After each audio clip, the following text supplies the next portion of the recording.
What is it like being the editor-in-chief for SEO and digital marketing news, knowing that it's changing hourly? And then you have to deal with the likes of us. We're talking to Carolyn Lyden today on The Edge. Go!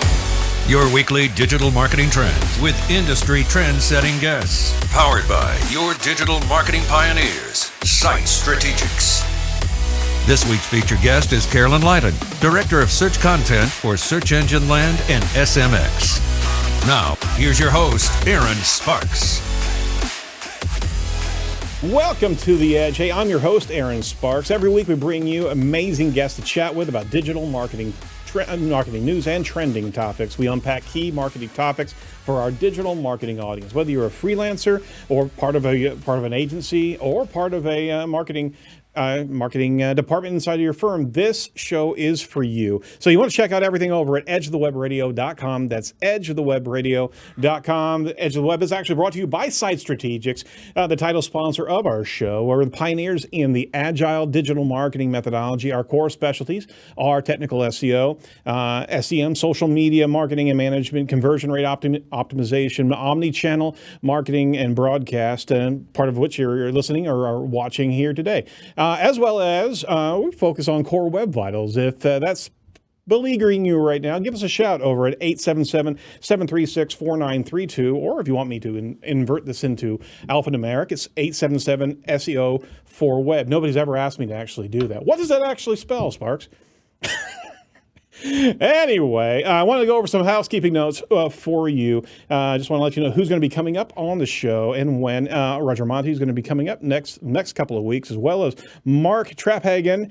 Be sure to check out the recent shows we had with Ashley Segura, Pedro Diaz, as well as Andrew Optimizy, as well as our 404 show. Check that out. We had a great 404th episode where we had a competition for the best 404s on the planet, and had a great time doing that with a lot of really cool judges and a lot of great participation. If you're interested in being part of the show, just let us know. Drop us a line over at info@edgeofthewebradio.com. That's edgeofthewebradio.com. Set your reminders on YouTube whenever we drop a video. We cut it up and slicing up into small bite-sized pieces for your digital marketing consumption. It's like digital sushi. That's what it is. All right, so make sure you check out our weekly news podcast covering all the recent digital marketing news and Google updates. We're dropping it every Tuesday with the indomitable Morty Oberstein, and you never know what he's going to say, and we caution listeners because he can make you quite uncomfortable at times. You can check out this last week's episode.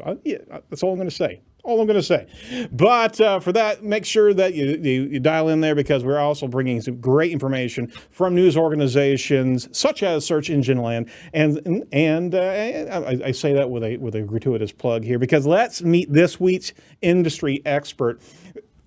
Carolyn Lyden is she's the director of search content over at Third Door Media. She most recently ran her own agency, Search Hermit, where she specifically set out to help women and BIPOC-owned businesses improve their presence and performance in search.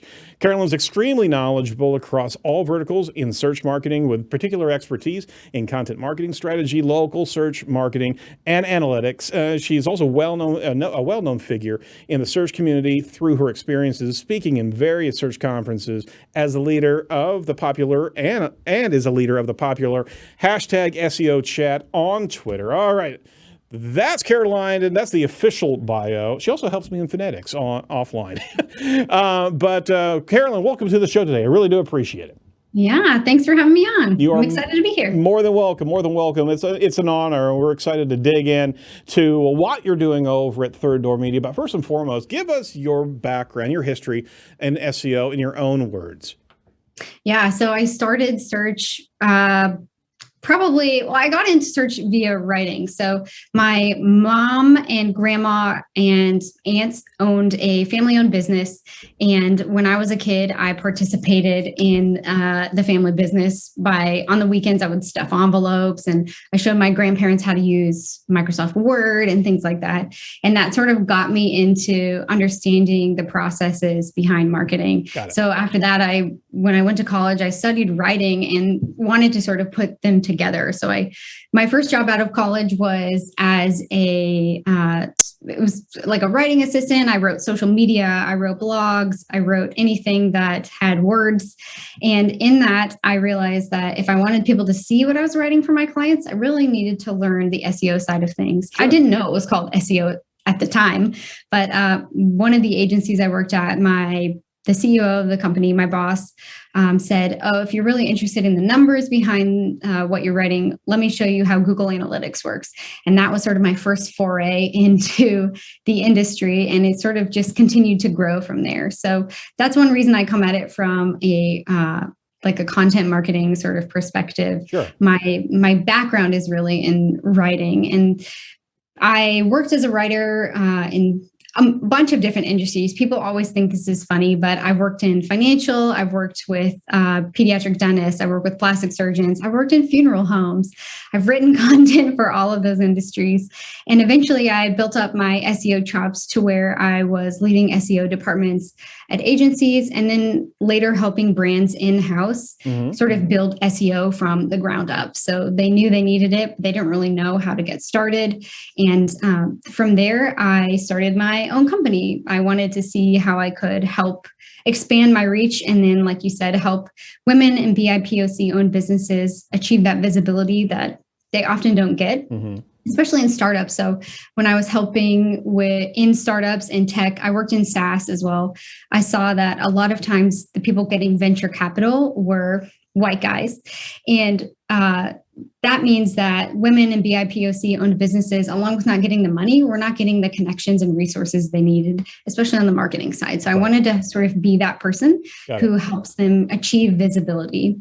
And from there, I saw an opening for Search Engine Land, which is one of my go-to resources for search news, what's happening, and also how-to guides and things like that. And so I was like, this seems like the perfect crux of everything that I love and everything that I'm good at. And I guess they agreed because they hired me. Well, congratulations on that. That's a heck of an achievement. And I just want to go back to that moment that you saw Google Analytics. That is that watershed moment. It's almost like the curtains drawn away, or you see the guy behind the curtain, the Wizard of Oz. All of a sudden, you're seeing how things are actually measured and performing, and it's a whole nother world to you. So it must have dropped your jaw there. And kudos for you to actually steer with the rudder towards being able to open up opportunities for women and be able to guide your ship this way, because a lot of times that sometimes gets a side gig compared to just trying to run your own career, right? You're actually championing some great causes as you got to be the editor-in-chief. So we're going to talk about that here in a bit, but I did want to start to unpack with Search Engine Land and Third Door Media. We have truly a symbiotic relationship with Third Door.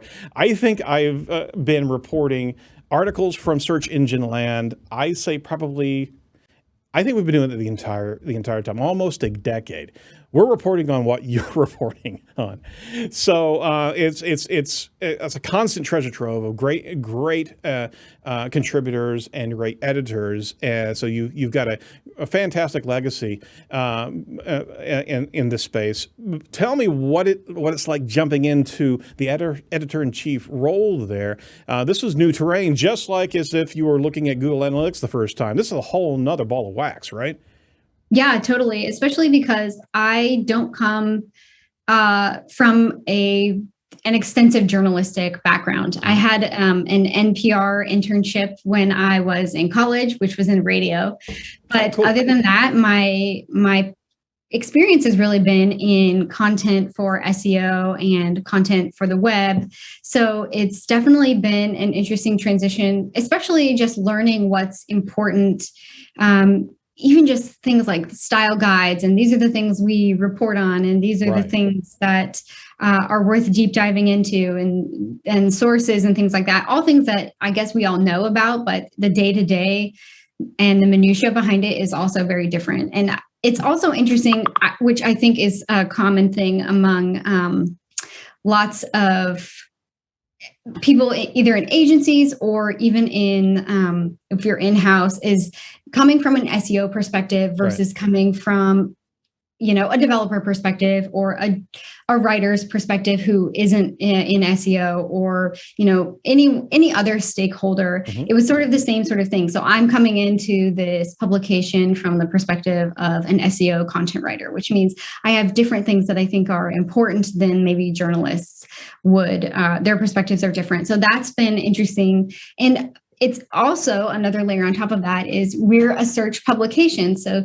thinking about satisfying both the journalistic side of things, the newsworthy side of things, making sure we've got great coverage and we've, like AP style and things like that, but also making sure that the things that we're producing are also SEO friendly. And what does that mean for news and things like that in like top stories? And so it's been it's a different perspective on SEO, and I'm actually really enjoying learning throughout the process and also sharing my expertise from my perspective as well. Yeah, beat me to it is what's it like coming into that organization as a marketer, as a content writer? Because there's been a number of people join SEO Third Door recently, not so recently, but they come from different walks of life that weren't in the agency mindset. So I think you're in a unique position to actually kind of champion what we as agency owners and marketers really want to know.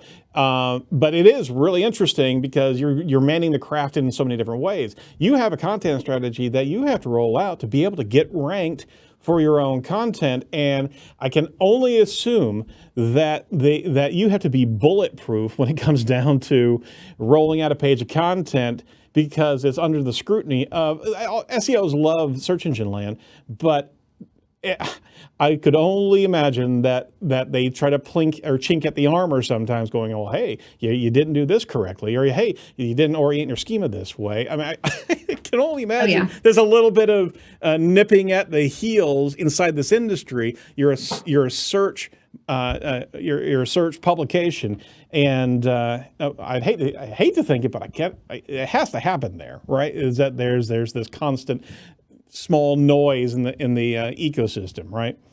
Oh, for sure. Yeah. We had someone message us to let us know that one of our site links, the capitalization was incorrect. And I was like, well, wow. If that's the worst thing that we've committed, then that's fine with me. But and I think it's sort of going back to what I was saying before. It's also trying to make sure that the other voices within the organization are also, they also feel heard. So like, just as you would if you worked agency side with clients, or if you worked in-house at a brand, making sure those stakeholders also have their opinions and points of view, understood from the SEO perspective, and then SEO gives their perspective on things too. So it's always something to manage. And one thing I love about Third Door Media is everyone is excited to learn.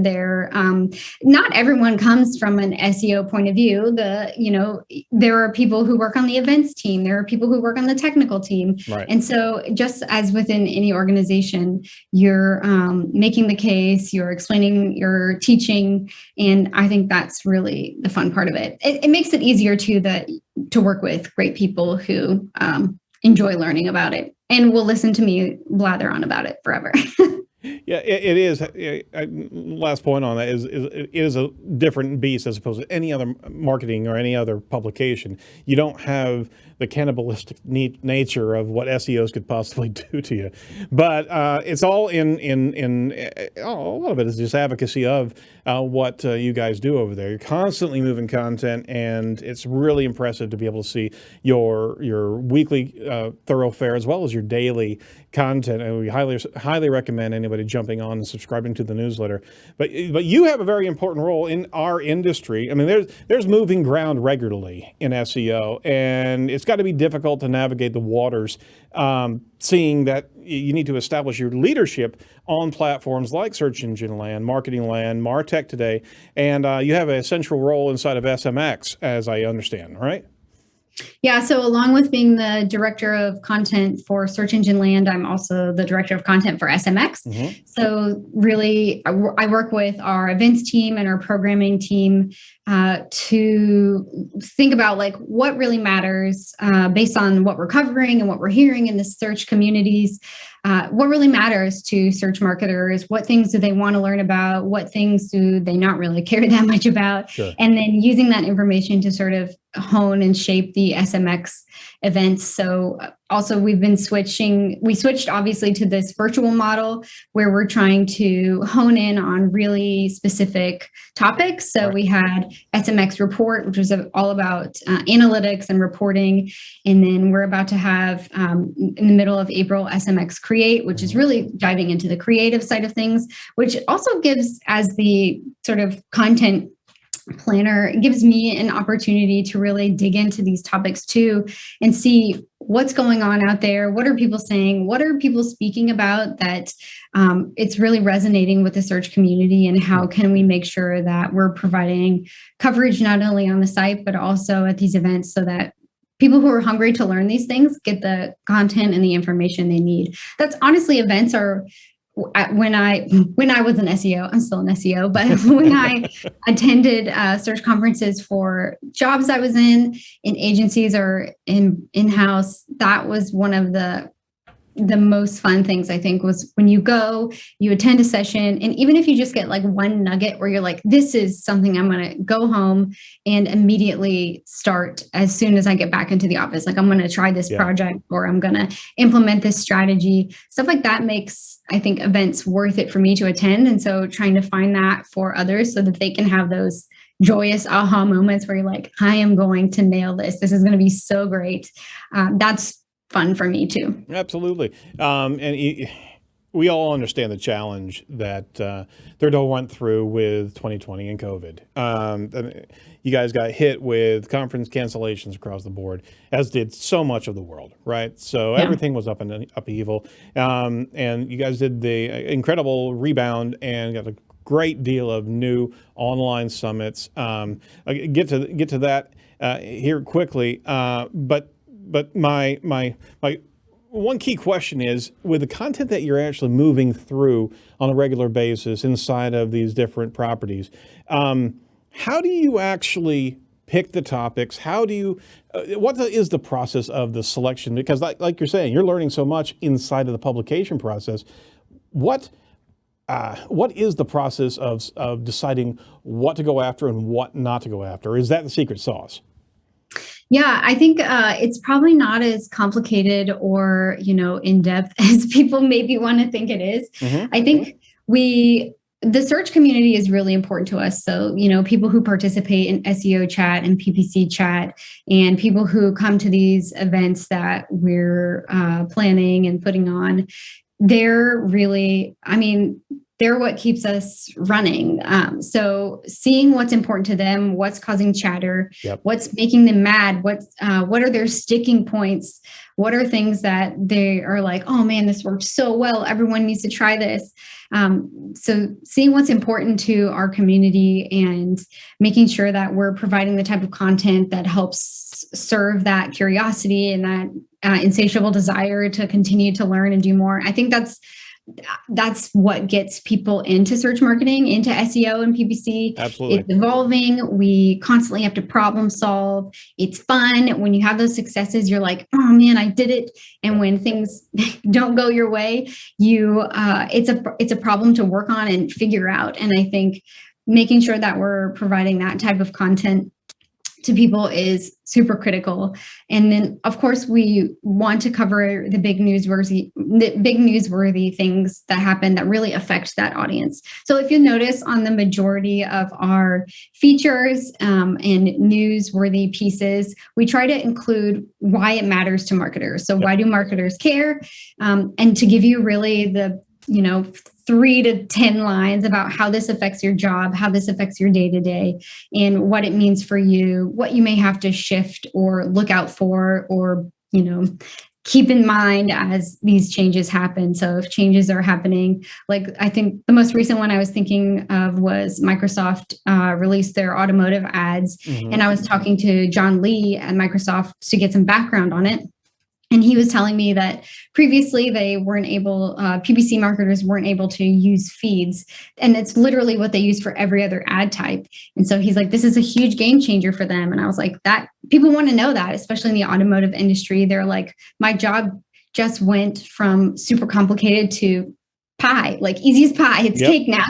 I can do this immediately. And thinking about things like that and how what the big tech companies and brands and even tools and agencies and partners and things like that, what they're putting out that really affects marketers is really like the baseline for what we're looking at. So sometimes there are things that, like you were saying, are not, we decide, okay, does this have a big effect on marketers? And it's a hard call sometimes too. Like if you're thinking about, for example, Google's Supreme Court case with Oracle, like, does this affect marketers? On the surface, maybe it looks like no, but if we look deeper down, this does affect how, MarTech works and things like that. So really trying to dig in and understand how it affects our target audiences, so search marketers in our community, and will they want to, learn more about this topic or this content? Right. No. And it's a great segue that you gave me there, because I was going to ask you this next question about unpacking some content that is possibly challenging to big tech, most especially Google. Google's been hammered with the lawsuits and antitrust. There's certainly much discussion, and different camps have different perspectives on privacy laws and especially the new cohort tracking. We'll talk about that here in a little bit. But this is our livelihood as marketers, right? And we don't want to upset the apple cart in our environment. But if there's something worth scrutiny, is there a process that you follow kind of before landing on the scene with a big story that could be a bit challenging to some key players that we usually talk to, like Danny Sullivan, like John Mueller? If there's something that is it's not smelling right, right in the world of Google, we talk about it on the show. You guys talk about it regularly. I mean, George Wynn came out with I think a couple articles just recently, especially some of the Australia stuff that just it didn't really ring quite true of why Google would be doing that. So you're constantly seeing, and you've got a number of sources providing you information. What's your process on deciding, all right, yeah, we gotta jump in here and call it for what it is? Yeah, so it sort of goes back to the why it matters to marketers, and we try to think about like in the case of Google and Australia and their news showcase, and then how it's working for in a bunch of different countries now. But just thinking about, does it matter for marketers? And if we have marketers in those individual locations, for example, or in those audiences, like how are they going to have to shift? How are they going to have to adjust? And I don't want to say like speaking truth to power, but I like to think, and Henry, who's in charge of content, has really emphasized that editorial is editorial and we're separate. So if it's going to affect marketers negatively, then it's something that we need to report on. It's something that we need to make marketers aware of. It's something that we need to make sure that we're advocating for marketers in these specific areas. So even if it's bad news, or even if it's good news, I think sometimes people think, oh, like you're being really hard on Google. And then people on the opposite camp will be like, you're just Google lovers. And it's like, we're just trying to present the information and then interpret how it will work for marketers to, have to make adjustments or make their lives easier. So that's generally how we have decided to approach it and think about what really matters to that audience. And if it's minutia that doesn't affect them on their day-to-day, or even, quarterly or annually, then we can focus on things that actually helps them and moves the needle for them. And that's a good North Star to play towards, because you can never please everybody, right? and you're not presenting opinion. You're presenting why it matters. Whatever is actually happening, you're advocating the marketer. That's your space, and we certainly applaud that. As a side note, what are your thoughts about kind of the dominion of Google in search? Do you think there ever will be a sizable second player in search?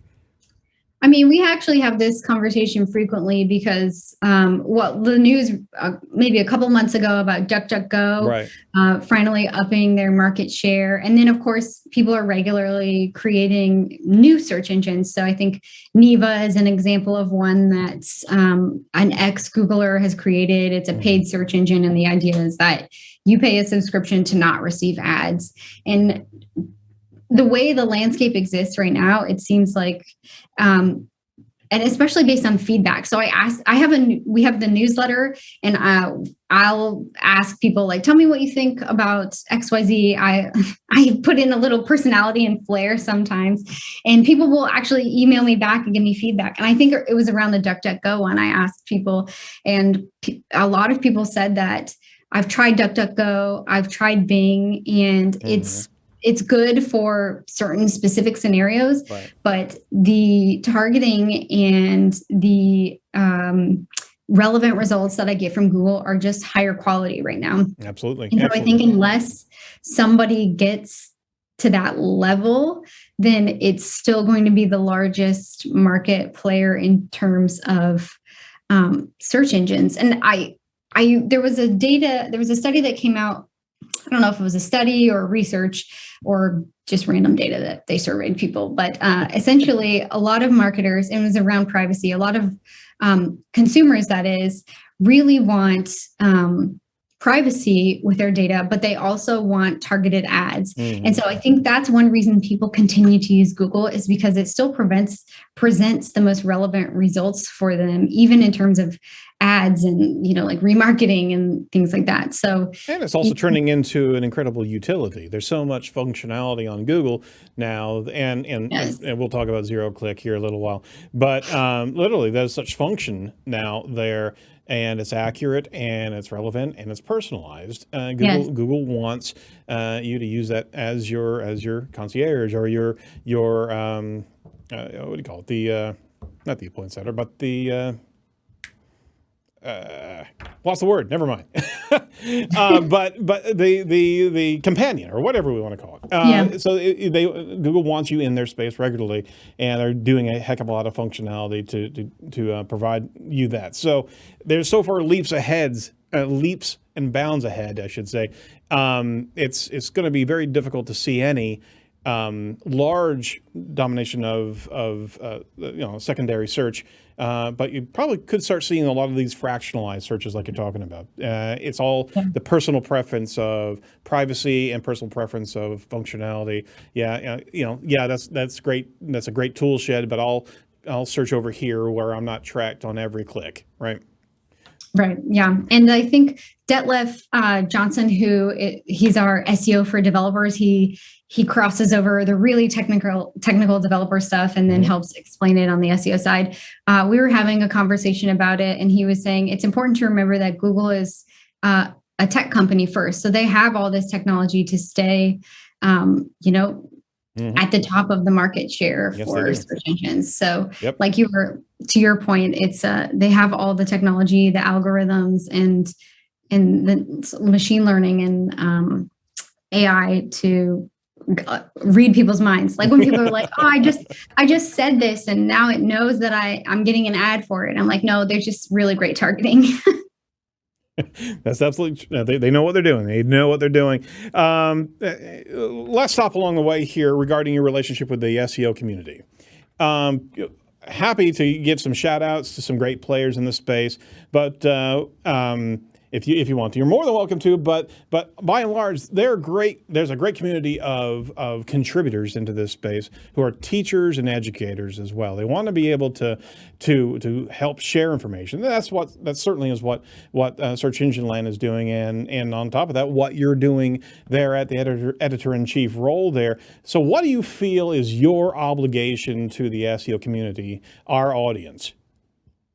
Yeah, so I feel like you were saying, a lot of people in search, we get into it because we like solving problems, but then to your point, we love to teach and we love to share what's working. And I think both in my capacity in Search Engine Land and even just, I'm a member of the community as well. I learn from people there on a daily basis too. So I want to be able to make sure that things I'm learning along the way, I'm also contributing back, and that the things we're writing about also reflect how the community is evolving and how we're continuing to learn and how we're sort of adjusting as these changes come our way from Google and Microsoft and the other search engines that we're potentially using and optimizing for. And I think that, I don't know, I really love the SEO community. I feel like if I can go with a problem or a question, I can go on Twitter. Yep. I can ask my friends who've created Slack channels with me to help answer questions, or I can email people and I can say, I have a question about this, or here's my particular situation. Like, do you have recommendations? Sure. And everybody is so willing to share and say, oh, try this, or here's how I fix this somewhere else. Nobody is like, I'm going to have the competitive advantage here, which maybe exists in other industries. We don't share as much, but that's one thing I really love about the SEO and PPC communities, which I think is really reflected in like SEO chat and PPC chat, people sharing what's worked and what hasn't for them. And so I want to make sure that we are reflecting that too on Search Engine Land, because we want to serve the community, but also the members of Search Engine Land are part of that community. So like Barry and George, we're all part of it as well. Yep. No, absolutely. So that's laudable. It's a great place to actually kind of finish up this. We certainly want to recognize the conference changes that you've done this year, and certainly incredible challenges from last year. So for the events that are coming up, you've got a number of SMX conferences. 2021 looks pretty good here. You've got SMX Create. If you want to throw that up on screen, that'd be great, Jacob. SMX Create, April 16th. SMX Paris, June 8th and 9th. SMX Advanced, June 15th and 16th. And SMX Advanced Europe, June 21st and 22nd. SMX Convert, August 17th. SMX Next, November 9th and 10th, and XMS Code, December 14th. There's more conferences this year than you've had in years past, Carolyn. So you're doubling down on a lot of great content. What do you expect from the SEO community? How can we help these events prosper and just flourish as you're navigating the COVID waters right now? We all are dying to get back to the SMX conferences. It's not only what you learn; it's about who you hang out with, who you'll have a drink with, where to get in trouble with, who's got your back.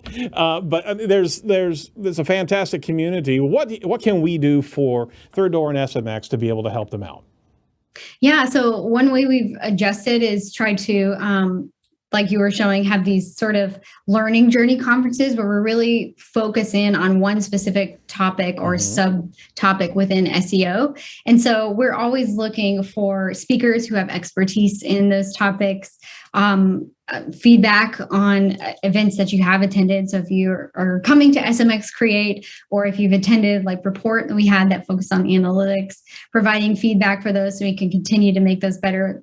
As you said, this is the first year that we've really doubled down on virtual events, and I do miss in-person events as well, but safety first. So trying to, I guess, provide feedback. Also, as always, we love attendees to come and tell us what they're thinking about events or sessions that we have, topics that we're choosing as like, this is what we think is important based on the feedback we've gotten from the community on Twitter. So there's lots of different ways, I think, to participate. You can attend events, you can apply to be a speaker at events. We have pitch forms open for upcoming events, and even just reaching out and saying like, oh, I've been thinking about creating a session about this. What do you think about it? I'm happy to chat with people about that as well too. Fantastic. And that's really how I've been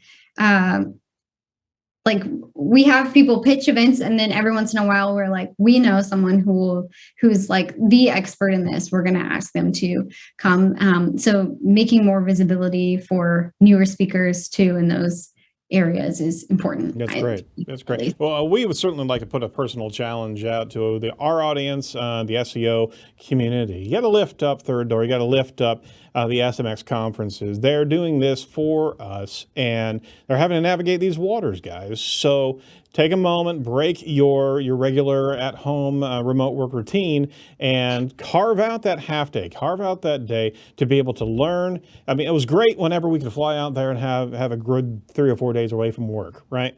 Work's always around us nowadays, so we got to carve out that time, and it's not too much asked to be able to break away and be able to contribute into these events, because they are truly important for our culture, for our community, for the success of the industry, in no uncertain terms. So you're doing a fantastic job, Carolyn. Thank you so much for guiding us there. I would like to pivot around, because you are the editor-in-chief, and let's talk about SEO topics here for a second, because there's so much in the water right now. It's never a dull moment inside of SEO, never a dull moment inside of in the spaces of even big data in politics. We're not going to do big data in politics today, but just saying, there's constant tumult in the water. All right, so some topics in SEO. FLoC. What the heck is this thing? I know what it stands for. Federated Learning of Cohorts. Give me your take, a boilerplate for our audience that may not have come across this yet. What is FLoC? Yeah, so I'm just calling it FLoC, which is great for the... There's so many acronyms there that we can use. Oh, yeah, and it's part of, I think, Google's, all the acronyms around it are related to like birds and things like that, which is super interesting too. Turtle dove and fledge and stuff like that. But FLoC, like you said, is Federated Learning of Cohorts, and it's essentially Google's replacement for third-party cookies. So they're phasing out third-party cookies so that they say to protect the privacy of users. And the idea is that Google will group users essentially into buckets based on your interests. Right. And targeting will be based on those interest buckets from now on, as opposed to the cookie-based targeting that we were using as advertisers before, and that users were oftentimes unknowingly participating in. I don't think a lot of times consumers understand how the data and privacy aspect of search and ads work. So I think this has also given users a glimpse into what's going on behind the scenes a little bit, even if they may not understand the minutiae of it. There's a lot of debate about this, and we know that the privacy challenges with third-party cookies have been there for the longest time. It's great. It's good to actually slough off that in favor of a new way to track users. However, there is a solid camp anti-FLoC, or deflocking, as the case may be. How about that? See, it's going to be the gift that keeps on giving. So, I mean, the approach effectively hides individuals in the crowd, right, and uses on-device processing to keep the person's web history private on the browser. Google Ads team have tested this privacy-first type of alternative for third-party cookies. They're trying to create this replacement, but it's a new way to make your browser do the profiling that third-party trackers used to do themselves, right? In this case, in boiling down your recent browser activity into a behavioral label and then sharing that with websites and advertisers. So you're kind of getting distilled and democratized, as opposed to opting in. Now we had a lot of conversation on the show here about opt-in tracking, right? Just let us opt into the sites that we want to be tracked. And at that point in time, you're in full control of all the advertising that's coming your way. And on top of that, you can be even in full control of where that advertising information goes, right, into the ecosystem. But to be kind of part of a learning cohort and have a labeling or a series of more detailed labels assigned to my behavior. They may very well not know my history of my browser, but they certainly are going to put me into a category that I don't particularly want to be in, and see the ads come at me from that particular label. See where I'm going there? Well, there's kind of two choices at Mix here, is the route of an opt-in scenario and then kind of being kind of labeled. And we have no control over how that label data actually gets moved to different advertising third parties. So there's a lot of contention about this. What have you guys written about that clears the air, or actually assists in, and I wouldn't say feeding the argument, but actually clearly creating the lanes of understanding? Yeah. So sort of to touch on what you were saying before regarding opting in, like being given the choice to opt in, Right. I feel like not all of it, but a decent amount of the news and opinion that's coming out seems to compare Google's federated learning of cohorts to Apple's IDFA. So in Apple's latest iOS update, they're giving people essentially the option to be tracked across apps, which also affects marketers, but it puts the onus on the user to choose whether or not they participate in that tracking and the giving up of their data. So I think that there are to that, like, case studies out there. There are potentially case studies out there that we can see how this goes. And there has been data around how many people actually would choose to opt in. And I think last year, I think it was around 60% of people said they would. I read a study recently that said it was more recently around 40% of people. And I think with Apple's IDFA also, you only get like 2 lines to explain why you want to track someone. So that may be a harder, that may be why that percentage has dropped. But yeah, the coverage around FLoC, I feel like, is part of this more zoomed out look at data privacy and why it matters for search marketers. We obviously are used to third-party cookies that we get, even in the tools that we were using previously. It makes me think of, y'all remember Nacho Analytics, which was supposed to help people spy on different analytics of different companies that you don't have access to.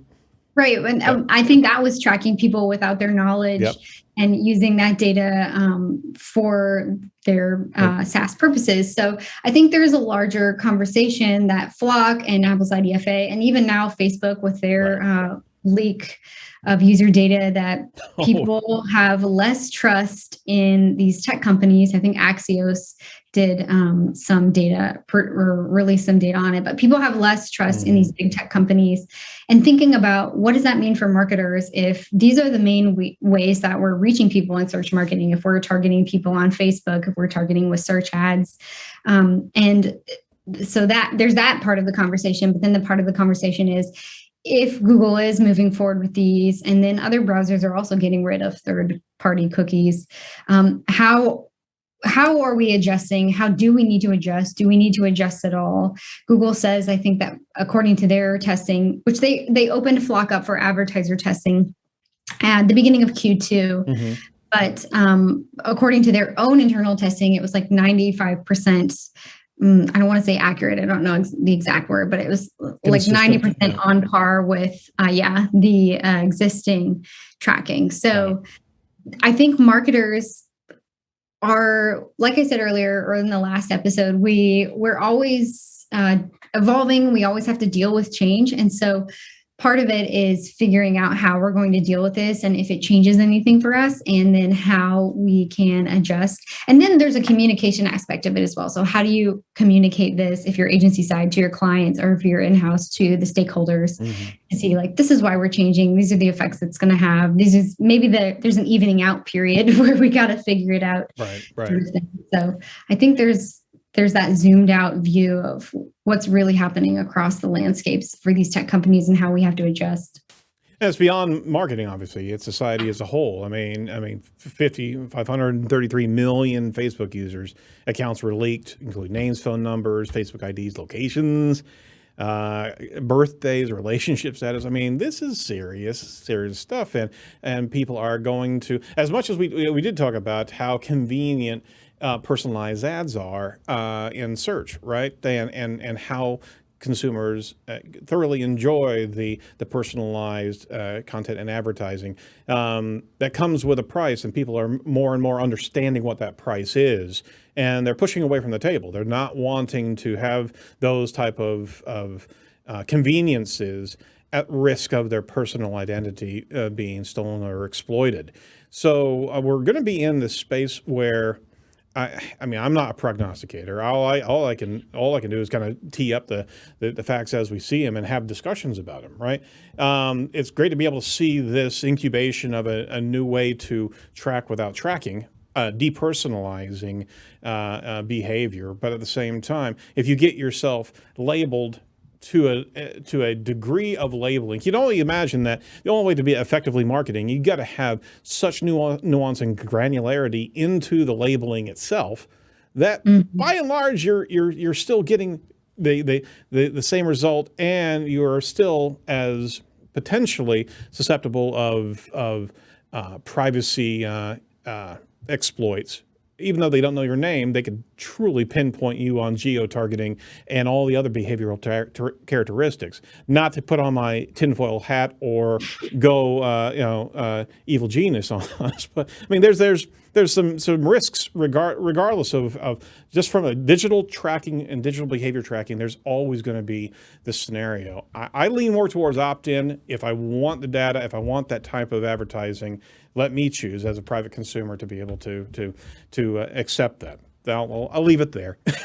Yeah, I think also on the search marketer side, at least a lot of the feedback that I've heard is a lot of people in advertising and PPC sort of feel like, is Google getting to decide that they're the arbiter of privacy and data? And there's lots of talk of the walled garden, and Google's the one who holds the black box of data. And what does that mean? Google obviously has pushed back on that, which we've made sure to try to cover in our reporting of the situation as well. So I think because there's this constant, I guess, back and forth between Google as a tech company and a search engine, and then search marketers, PPC advertisers, that there might be some distrust back and forth between the two. And so making sure that I guess there's as much clarification as possible. But I think that that's also a big, I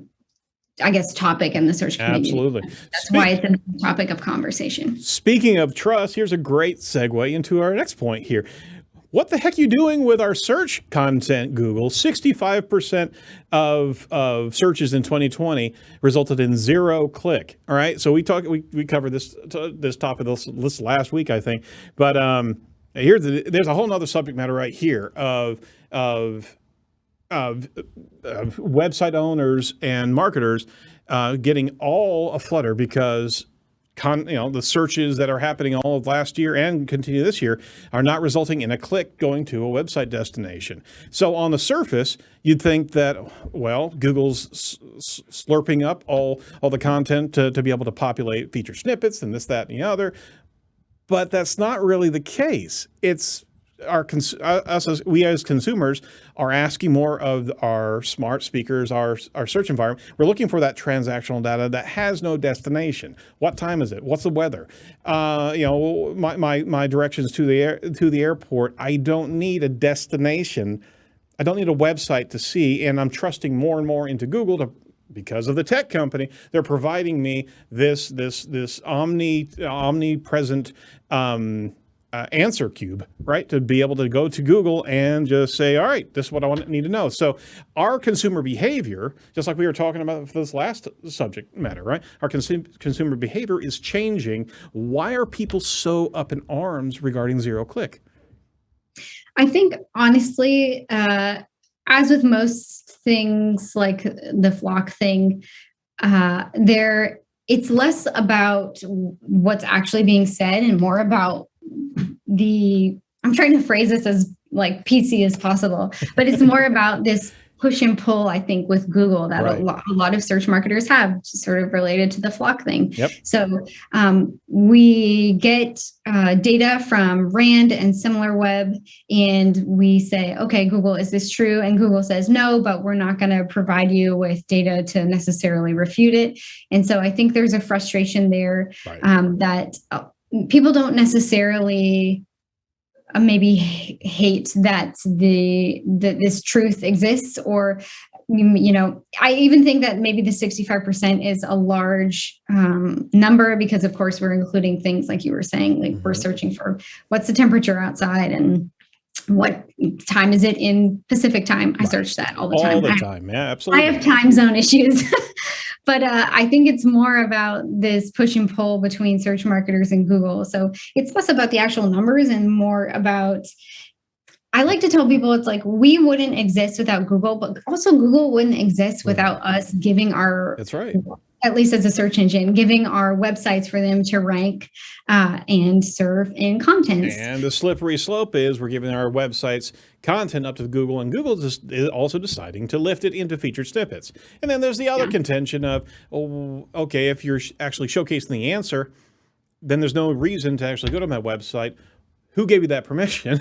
And then on top of it, the last more recent news is all of a sudden competitors are actually getting inserted into the knowledge panel of your own brand. What the FLoC is that? So I think again, this is especially on this, maybe on the SEO side. In theory, on the PPC side, I'm sure search marketers will disagree, but Google's goal is to serve the user. And if we want, Google makes a ton of money by advertising. So if it continues to keep you on its search engine, you are more likely to click an ad, and they were more likely to make money from you. And that's just how business works. That's how it works across multiple domains, even aside from search engines. So their goal is to serve the user. And as users, like you were saying, I don't want to print out my MapQuest directions anymore. Like I just want someone to tell me how to get there. And a lot of the chatter I think I've been seeing in the SEO community, once people got over the number of 0-click searches that was published, a lot of people were actually saying like, okay, yeah, this is what it is. Right. And it makes sense because we're trying to serve the users as well. We're trying to answer questions as best as possible. And instead of focusing on what Google gives and what Google takes away, we really need to think about, like, take Google out of it and think about, what does your user want? What does your target audience want? And if they want the map, they're going to get the map. If they want the degrees outside, they're going to get that instead. And if they want a long form explainer, that is what is going to get served up too. So creating that content for where it exists. And one thing I tell people, I think people forget, when you do keyword research, we get so caught up in the tools.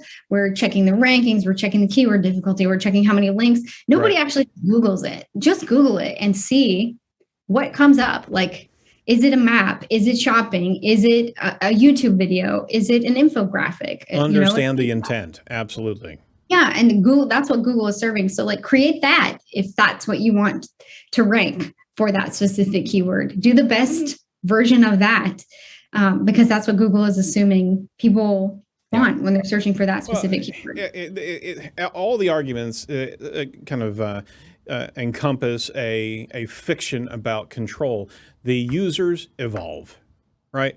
And what we could hold on to for click-through rates 10 years ago, it's nothing like that now. And on top of that, the entire utilitarian aspect of the functions of Google have changed. The new media audience perspective has changed. So you can't have anything. There's nothing constant. There's no guarantee of anything constant in life to begin with. Why in the world do you think that your click ratio on Google search is going to stay the same? Come on.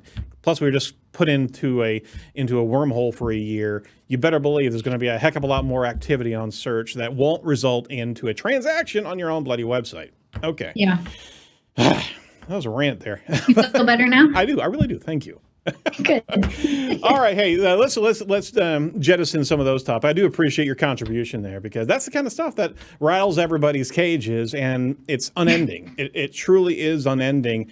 I think there's sometimes just the want to bitch and complain is actually stronger than resolving yourself to actually make a better website.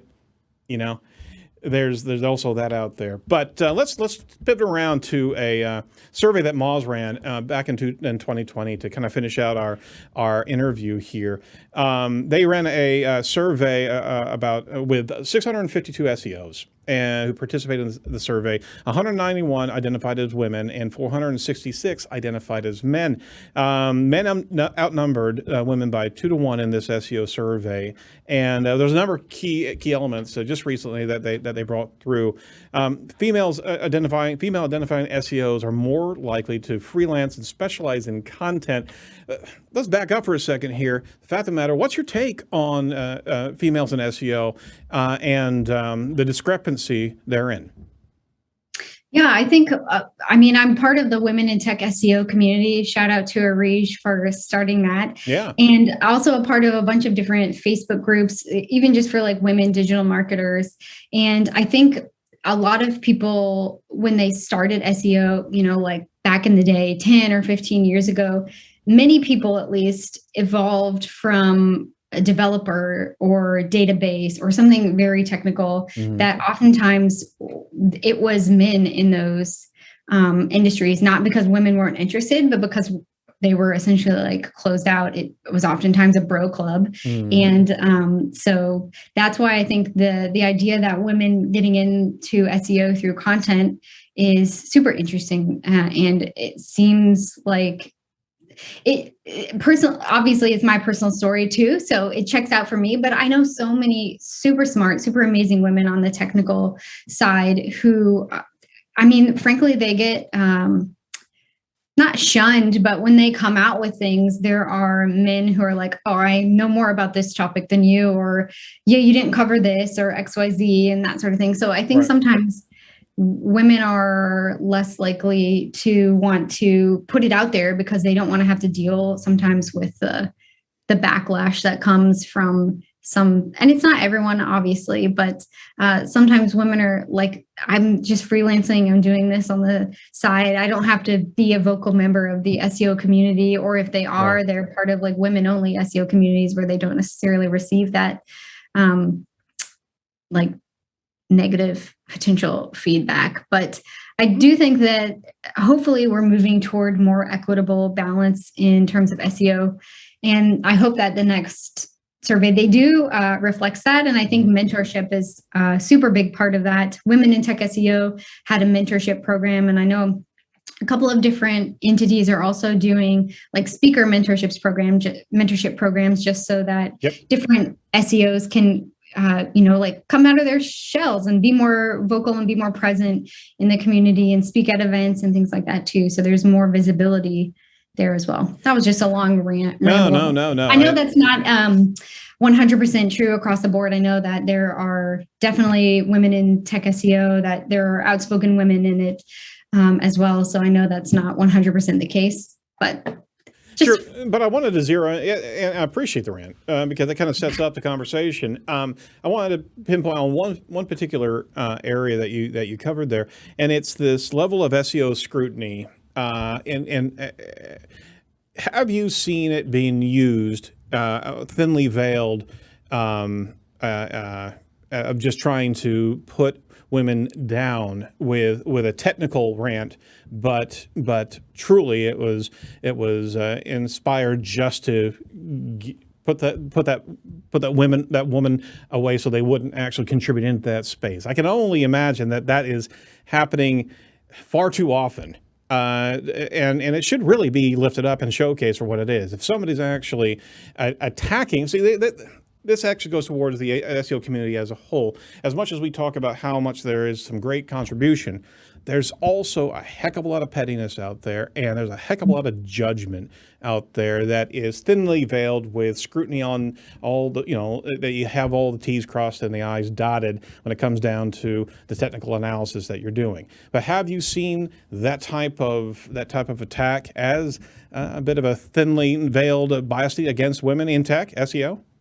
Oh yeah, definitely. I remember a couple years ago, Brittany Muller was speaking at an event, and I don't remember exactly what it's about, but she's been obviously a leader in talking about automation. Even a couple of years ago, she gave a talk at MozCon that it was one of those aha moments that I mentioned in the last episode where I was like, I'm going to go implement this immediately. Yeah. But an event she was speaking at posted really just like a thing about a session she had coming up. So the live event hadn't even happened, and there were a bunch of big name men in the SEO community who were like, well, it doesn't cover this, and she doesn't talk about that. And I went into the Twitter mentions. I was like, this event hasn't even happened. You haven't even seen it. You don't even know what she's covering. You're just coming into, well, actually, like, have you thought about this? And have you done that? And I actually deleted Twitter off my phone after that, because I was like, I don't need this vitriol of people telling me that I'm a bad person for this as well. But yeah, I think to your point, there is almost a level of elitism that can happen in the SEO community. I know it varies for different people. Some people think, oh, these like big name people who are in the SEO community aren't actually doing SEO. Right. If you're on Twitter talking about it, then you're not doing about it. And I honestly think that at the very basic level, I try to think of everyone like, if you were a child, what's going on with you right now? Like, where are you hurting that you have to hurt other people this way? Like, you obviously have some, not you, but whoever's responding obviously has some sort of like insecurities, or like only hurt people. So like, what's happening in your life right now? You just need a big hug, don't you? Yeah. Or like maybe a timeout by yourself to like think things through. But I mean, that's how I try to think about it. Yeah. I'm not naturally an empathetic person, so that helps me. But I think that's sort of where it stems from, is maybe people have their own imposter syndrome, and they sort of, you feel better when you're trying to like take other people down. So to the community, I would say like, you don't have to take other people down to make yourself bigger. We're not taking slices of the pie away from people. We can just bake a bigger pie, and everyone can be part of the picnic. Right. But yeah, I think it's definitely an element of it. And I hope it diminishes as more and more women are in those big name positions, in like speaking and keynoting and running huge experiments and writing articles for large publications and things like that too. Absolutely. I saw just recently someone getting attacked because they weren't a data scientist whenever they were rolling out the data. It's like, you know what? Life's too short for this. If you're actually coming out with experiments and coming out with just positing a thought, let's talk about it as a group, right? Mm-hmm. SEO should be the community that welcomes the scientifically minded, especially if you're having people come in from the creative, more Vision Quest side, and they're wanting to embrace the analytics, the actual methodology of testing and coding. Why in the world would you be up in arms and try to close ranks? I mean, it doesn't make any bloody sense. You're wanting to have this type of experimental marketing mindset. That's the convergence of what marketing and analytics gave us, is the ability to test things, right? You shouldn't have to have a degree in analytical science to actually posit a thought, and you should not have to defend every nook and cranny of something that you're bringing to the table to discuss. Well, that said, there's a number of key points that are from that survey in 20, and we certainly would like to see Moz do that again and see how 2020 has come through in 2021 to be able to kind of see a shift in the data there. Pun intended. Female identifying SEOs generally charged less than men for their services. there are such a group of women in SEO that we want to give a shout out to. That's Jill Whalen, Annie Cushing, Ann Smarty, Lily Ray, Alita Solis. She's been fantastic in the space. Susan Winograd, a number of friends of the show here. They're stellar in what they do, and they put forth such great forum discussions as well. And see, that demonstrates the welcoming in as opposed to shuttering the board and creating a boys only club, right? Keep on thinking about spanking and alfalfa. No girls allowed. What the hell is that? I don't remember what I don't remember the little girl's name, but Darla. She had a thing. Yeah, Darla, when she's the anti-boys club or whatever. Yep. But to your point about people not charging enough, that's one reason I think if you want to be a good ally to a woman in SEO or in search marketing, one way to do that is to just tell people how much you make for your job. There you go. If you have equivalent people if you're in PPC and you have an equivalent search marketer talking about salary transparency is super important in this space. I speak frequently about how to negotiate your salary. It's something I'm super passionate about, and I always try to make sure that I'm targeting that talk toward women audiences, because I think a lot of times, data shows that when women ask for salary increases for our employees or people in our departments, we're seen as charitable and we're seen as giving, we're seen as nurturing. But when we ask for salary increases for ourselves, we're often seen as greedy. It's considered this double bind. So making sure that you're supporting women in your department, women in your agency,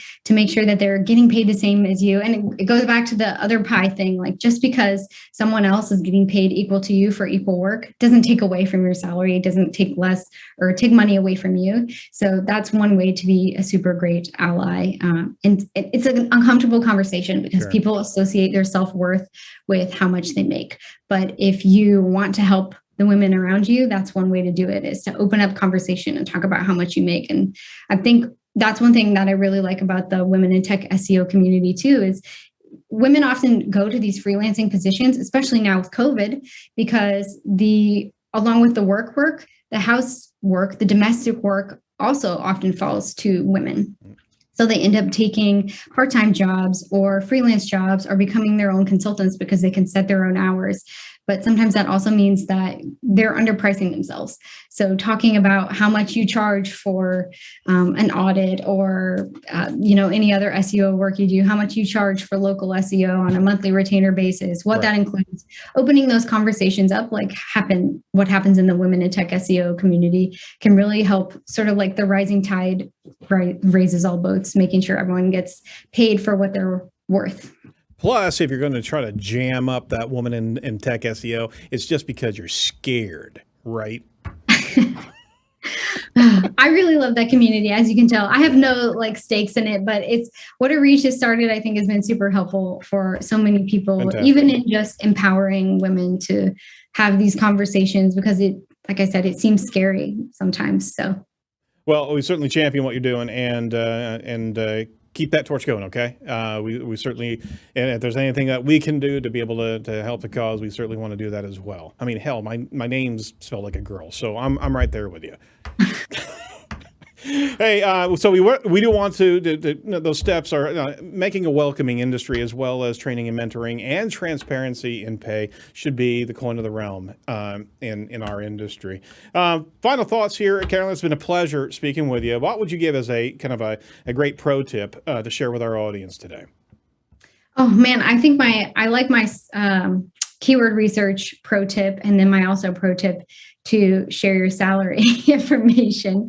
But let's think, what is a good pro tip that I guess sort of to touch on what we were talking before, is if somebody is maybe not as nice to you in the SEO community, instead of DMing them, or instead of calling them out or quote tweeting them, or you're seeing argumentation happen, DM people and ask how they're doing. Because I think especially in this COVID environment, people are sometimes at their wits' end. They're doing a lot of work. They're doing a lot of work at home, and they're doing everything from home. Yep. So instead of calling people out in the community and starting Twitter wars or Slack wars or whatever it is, actually ask people how they're doing, because sometimes they're not doing so great right now. So No, you're extend some empathy. I'm trying to do that too. I'm trying to be better about, if I see something, being like, hey man, are you okay? Do you need help in some way? Do you want a listening ear? I think as a community, we can be better if we're extending that empathy to people. Yeah, we had Shay Robottom on the show a while back, and she said exactly the same thing. She's a fantastic LinkedIn marketer. She said, yeah, you know what? She actually made some really good friends just by jumping in there and not escalating things, but literally just asking, hey, is everything okay? Yeah. Because there was nothing that really was offensive there. Can I help you out? You know, buy a cup of coffee, something like that, virtually. All right. What's going on? Let's work through this. Yeah. All right. So is it true that you rode a rampaging elephant through the forest in India? That is true. Yeah. I studied abroad in college, and I didn't understand how it worked at the time. I feel really bad about it now, but we bought a ride for an elephant, and the elephant was not having it. So it rampaged through a forest. It got a tree with its trunk and tried to like swat us off its back. Oh man. And they had to bring the elephant's girlfriend to like calm him down. And then we walked back, and I was like, I am never getting on a large animal again. And I regret this choice. So please don't come after me, animal rights people. I know it was a bad choice now. And don't send Carolyn any pictures of elephants. If you want, I can send you the picture of the elephant like trying to stomp on me before we went. Oh my gosh, yes, we got to have that. All right, thank you so much. We want to make sure that we promote SMX Create's coming up April 13th. Certainly want to, by the time this airs, I think we've already kind of crossed that line, but we'll certainly give some social media shout outs for that. And on top of that, SMX Advanced coming up June 15th and 16th. We certainly want to be participant of that. So we're going to jump in there, see if we can get a ticket or two. And we may even want to give away one for our audience. How about that? That sounds great. Cool. All right. That said, you want to certainly track down Carolyn on Twitter at Carolyn Lyden, Lyden. Thanks so much for joining us today. It's been a pleasure, and it's great to be able to meet the new editor-in-chief over at Third Door Media. Keep up the good work over there. All right. Thanks. I appreciate it. Absolutely. All right. Don't forget to like and subscribe to The Edge of the Web on YouTube. And if you're really feeling up to date, you know what? We'd really like to have you give us a review online. Let us know how we did on this show, as well as maybe some of the others. This is how we get our feedback, but also it keeps the algorithm working in our favor. So please give us a review today. Thanks to our sponsor, Site Strategics. Check out all the must-see videos and much more over at edgeofthewebradio.com. That's edgeofthewebradio.com. Next show, we're going to be talking to Roger Monti, author at Search Engine Journal. We're talking news, people all over the place. So from all of us over at Edge, do not be a piece of cyber driftwood. Stay well, and talk to you next week. Bye-bye.